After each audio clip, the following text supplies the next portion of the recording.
হাপানি জেরা মন্ত্রী রাও ডিপার্টমেন্টনি সামর ডাইরেক্ট খাইয়া তাবুনি হাপানি জেরাও হারেকনো উগ্রগো নরি बाहायके हासन तेबे नाइथक काहाम ख्लाइमान आबुनि फाइसिंसे मकरि दंगो हास्ते हापां सांग्रं सारा Agartala Nazrul Kalakshetra all India contractor association लुआ जिमुमे काइसा मारिमु पान्दा ख्लाजागा असानि मारिमु हास्तानि मन्त्री अक्रा बिप्लब कुमार देत नखबै कबनि आदंराव पान्दा कगनाराव थांदे मन्त्री अक्रासगा लाइथना यासे हापनि जेराव जे कन्ट्राक्टर र हापां बाय सामुं र ख्लाइ रिजागो फिया बरकनि बिल रां माननानि बागै ताल करब रंबय आबुनि बिसिंगो बाक्सा सामुं दंगो बिलनि रां माइया बागै कन्ट्राक्टर रक सामुं खाइमाया तै सामुं खाना रक सैया जराव बरकनि रां मानना मुसुंगो आबुनि बागैनो दिनैनि अमारिमु पान्दा ख्लाइजाका बीजेपी आईपीएफ हापुंनि जराव जत सामुं तांनाय इंजिनियर कन्ट्राक्टर बाय सामुं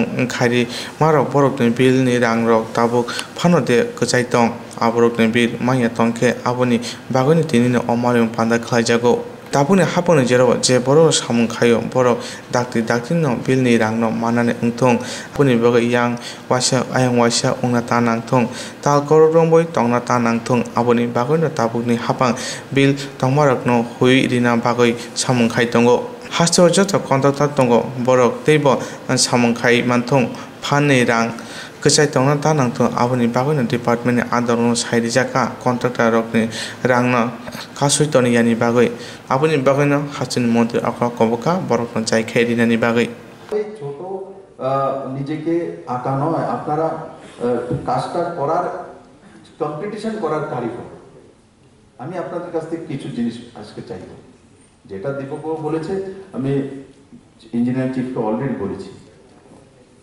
এই তো আমার তরফ থেকে যে আমি বুঝে গেছি কি বলেছেন যেটা বলছে দীপক বাবু ইঞ্জিনিয়ার চিফ যে প্রায় 100 কোটি টাকার কাছাকাছি যে আপনাদের টাকা বিভিন্নভাবে जैसे পিডব্লিউডির কাছে 3 বছর পর্যন্ত রাখার প্রাবধান আছে তারপরে যদি সেটা না ইউটিলাইজ হয় বা কোনো কিছু সেটা ফাইন্যান্সের কাছে চলে যায় ফাইন্যান্সকে আবার রিলিজ করতে হয় আমি যে কিসেনাকে বলেছি উনি ফাইন্যান্স সেক্রেটারি আমার প্রিন্সিপাল সেক্রেটারিও বটে উনি ফাইন্যান্সেরও সেক্রেটারি যে যাদের কোনো ব্ল্যাকলিস্টেড নয় কাজ কোনো খারাপ হয়নি সব কিছু হয়েছে যাদের টাকা আটকে গেছে আপনারা টাকা কম সময়ের মধ্যে রিলিজ করে দেবো পেয়ে যাবেন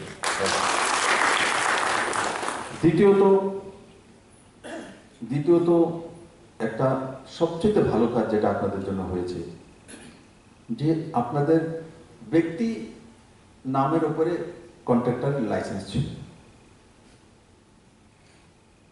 শিবুসার পরে শিবুসার পরিবারের লোক সেই লাইসেন্সকে ইউজ করার কোনো সুযোগ ছিল না ক্ষমতা নেই কিন্তু আজকেই সরকার সেটা করে দিয়েছে যে কোম্পানি করে নিলে ওনার যে পরবর্তী জেনারেশন সেটাকে এইবার করছি ये किया दीपक किया ना हाँ मॉडिफिकेशन করে দেব চিন্তা মনে করেন আপনার টার্নওভারের এটা করতে হবে কার নামে দিয়ে দেবে এটা আমার কই আমার নামও কি দেন তাহলে ত্রিপুরা মানুষের নামে দিয়ে দেবো শিবুসার যত টাকা পয়সা আছে नहीं ऐसा नहीं करेंगे हमें नीचे ही चाहिए हमारे राज्य में एस्टैब्लिश लोग तैयारी हो धनवान लोग तैयारी हो याद रखना एक राज्य मध्य आज के जे जाई बोलुक ना बोलुक हमारे की गर्व है ना हमारे देश मध्य टाटा আছে गर्व है ना हमारे যারা গরিব অন্তদের পরিবার তাদেরও গর্ব হয় যে আমার ভারতবর্ষের মধ্যে টাটা আছে আমার ভারতবর্ষে রিলায়েন্স আছে তারা দুনিয়ার সবচেয়ে বড় কোম্পানিগুলোর মধ্যে এক আমেরিকার কি গর্ব হয় না অ্যাপলের জন্য মাইক্রোসফটের জন্য একটা মানসিকতা 40 বছর ধরে ত্রিপুরাতে তৈরি করা হয়েছিল যে এরা বুর্জোয়া এরা তো শুরু করে কে বলেছে ভাই এদের ছাড়া হবে কি কন্ট্রাক্টর ছাড়া কাজ করতে পারবো আমার ব্রিজ কমপ্লিট হবে আমার বিল্ডিং কমপ্লিট আমার রোড কমপ্লিট করবে যেমন তার জন্য শ্রমিকও লাগবে তার জন্য ঠিকাদারও লাগবে শুধু শ্রমিক দিয়ে আমি কাজ করে দেব ইঞ্জিনিয়ার লাগবে না কন্ট্রাক্টর লাগবে না সবার সহযোগিতা তারপরে গিয়ে একটা রাজ্য বা দেশ মাথা তুলে দেখায় আগে মানুষকে বোঝাতে হতো না শ্রমিকরাই দেশ তৈরি করে নেবে, আরে মানা কিসনে কিয়া।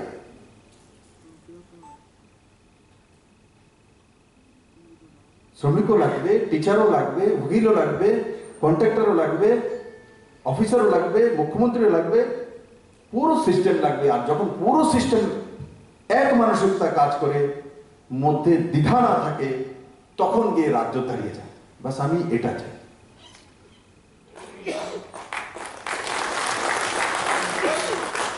যেটা আমি ইঞ্জিনিয়ারিং চিফকে বলেছি, যাতে নেক্সট জেনারেশন যাতে সেই টার্নওভার বা ওনার ফার্স্ট ক্লাস লাইসেন্স হোক, যাই হোক, এগুলো যাতে ফার্ম হোক, যেভাবে হোক, সেটা যাতে জীবনভর হোক আর তারপরে হোক, সেটা করতে পারে, তার ব্যবস্থা করা, তার জন্য জো মডিফিকেশন করে নেয়।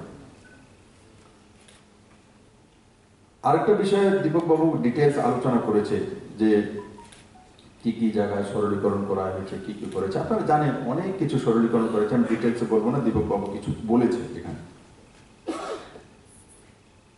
আর নিয়ার ফিউচারে কি করবে সেদিকেও তার মধ্যে লেখা আছে, লেখাজোখা আছে। আমি এগুলো, আমার কাছে লেখাজোখা আছে, আমি এগুলো রিপিট করবো না। প্রথম ভেবেছিলাম বলবো, কিন্তু আমি দেখলাম যে আপনারা সবাই এগুলো জানেন। কিন্তু আমি আপনাদেরকে বলবো, অনেকে আছে শুনে একবার পড়া, সেগুলো নিজের বাংলা হোক, ইংলিশও হোক, সেগুলো পড়ে না। আর যেটা 400 কত কোটি 2018-তে সরকার যখন এসেছিল, তখন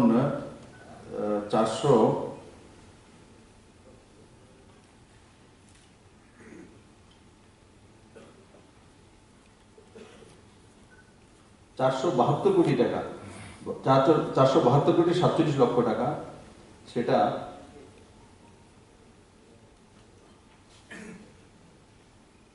পণ্য পেন্ডিং ছিল। আমি একটা বিষয় আমাকে বলবেন, আপনাদের জানেন, এই 472 কোটি টাকার মধ্যে ম্যাক্সিমাম মেনটেনেন্সের টাকা।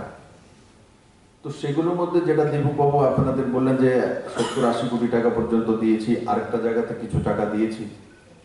কিন্তু এই সরকার আসার পরে যে কাজগুলো আপনারা করছেন, রানিং কাজ, তার বিল কতটা আটকিয়ে থাকে।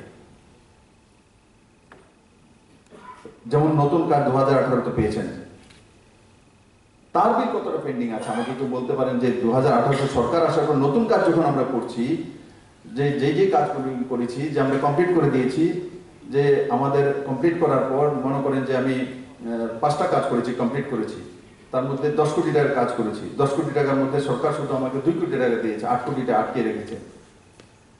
বা আমি 10 কোটির মধ্যে 5 কোটি পেয়েছি, 5 কোটি আটকে রেখেছে। 2018-তে সরকার আসার পর, চাই মেনটেনেন্স হোক আর নিউ ওয়ার্ক, চাই পিএম জেসাই হোক আর পিডাব্লিউডি হোক বা ডিডাব্লিউএস হোক, বলুন তো দেখি আমাকে 2018 সরকার আসার পর এনএলসিপি এর কাজগুলো কি এই সরকার আসার পর? দীপক, হ্যাঁ, এনএলসিপি এর বিষয়ে আমাকে শেখর পোদ্দারও বলেছিল যে স্যার আমার টাকা আটকে। শেখর বাবু আছে কি এখানে? আচ্ছা, আচ্ছা, কলকাতা। তো বলেছে এনএলসিপি এর কি সেন্ট্রাল গভর্নমেন্টের স্কিম। আমি তারপরও বলেছিলাম যে আমাকে একদিন উনি দেখা করেছেন, স্যার আমার বিল পাচ্ছি না স্যার, এত টাকা। তো আমি সঙ্গে সঙ্গে বলেছিলাম রেসকো দেখো, যারা কথা বলো। তো এনএলসিপি এর কেন দীপক কি প্রবলেম হচ্ছে? যাতে বড় কন্ট্রাক্টর হতে পারে, ভলিউম বাড়তে পারে, বেশি কাজ করতে পারে। কিন্তু কম্পিটিশন তখনই আসবে যখন কিছু বাইরের কন্ট্রাক্টর ওখানে আসে, নাহলে কম্পিটিশন আসবে। আজকে আমি দেখলাম তো, এই যেমন এই আগরতলা টু সাবরুম পর্যন্ত রোডটা হলো, বাইরে একটা ওরিয়েন্টাল মনে হয় ওই দিকটা করেছে, আর এই দিকটা কি জানি একটা কোম্পানি, কি জানি নাম আমার খেয়াল, কেএমসি। তো ওই দিকটা তো ওরিয়েন্টাল করেছে, কিন্তু এই যে ওরিয়েন্টাল সেই কাজটা করলো, কাজটা করার পর প্র্যাকটিক্যালি ত্রিপুরার মানুষও দেখেছে, আমিও দেখেছি, ত্রিপুরাতে এইভাবে কোনোদিন কাজ হয়নি।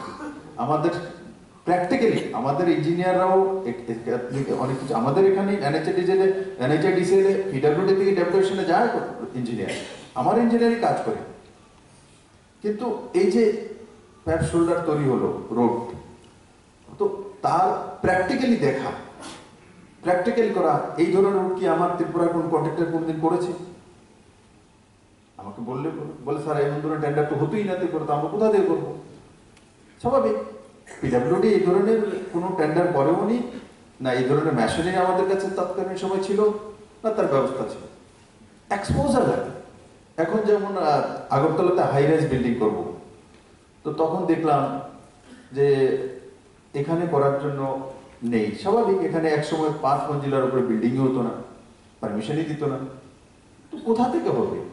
আমার পিডাব্লিউডির ইঞ্জিনিয়ার, বিল্ডিং এর চিফ ইঞ্জিনিয়ার বসে আছে, তো আমাদের কোনো পিডাব্লিউডির ইঞ্জিনিয়ারের কাছে ওই এক্সপিরিয়েন্স নেই 14 মঞ্জিলা 15 মঞ্জিলা বিল্ডিং কমপ্লিট করেছে, তার প্র্যাকটিক্যাল এক্সপিরিয়েন্স নেই আমাদের কাছে। তখন আমি বলি যে বাইরে থেকে করলে, আমি সঞ্চিতাজিকে বলি বাইরের কন্ট্রাক্টররা যখন শুরু করবে, তাদের এক্সপার্ট যখন আসবে, আমাদের লোকেরা যাতে ইঞ্জিনিয়ারগুলি পাশে থাকে, দেখে, অবজারভেশন করে, তাহলে নেক্সট টাইম আমরা আমাদের যে বিল্ডিং সেকশন আছে সেইগুলিতে আমরাও করতে পারবো, আমার ইঞ্জিনিয়ারও করতে পারবে। কিন্তু প্র্যাকটিক্যালি একবার দেখতে হবে কারা করতে পারে, তাদের দিকে করাতে হবে। লাইট হাউস ওখানে হচ্ছে, তো লাইট হাউস করার এক্সপিরিয়েন্স আমাদের এখানে কোনো কন্ট্রাক্টরের নেই। কিন্তু এখন যখন লাইট হাউসটা করবে, গুজরাটের একটা কোম্পানি পেয়েছে, সেন্ট্রাল গভর্নমেন্টের স্কিম, ইউডি ডিপার্টমেন্টের পেয়েছে। তো লাইট হাউসটা যখন তোর করবে কতদিনে, এটার মনে হয় 1 বছরের মধ্যে কমপ্লিটেশন। তো 1000 ফ্ল্যাট 1 বছরের মধ্যে, এই টেকনোলজি বা এইভাবে তৈরি করা ত্রিপুরাতে কেউ কোনোদিন কল্পনা করেছিল? কতদিন এটা দীপক কুচিয়াতে 1 বছর না? 1 বছর, হ্যাঁ 1 বছর না? আর তো এই বছরে বলুন না, এখানে যারা কন্ট্রাক্টর আছে, এই বছরে 1000 ফ্ল্যাট মাল্টি স্টোরেজ বিল্ডিং, এখানে যারা কন্ট্রাক্টর তারা তৈরি করে দিতে পারবে। কে পারবে? আর হিম্মত করে না কেন? এই সব বসে আছে ওখানে।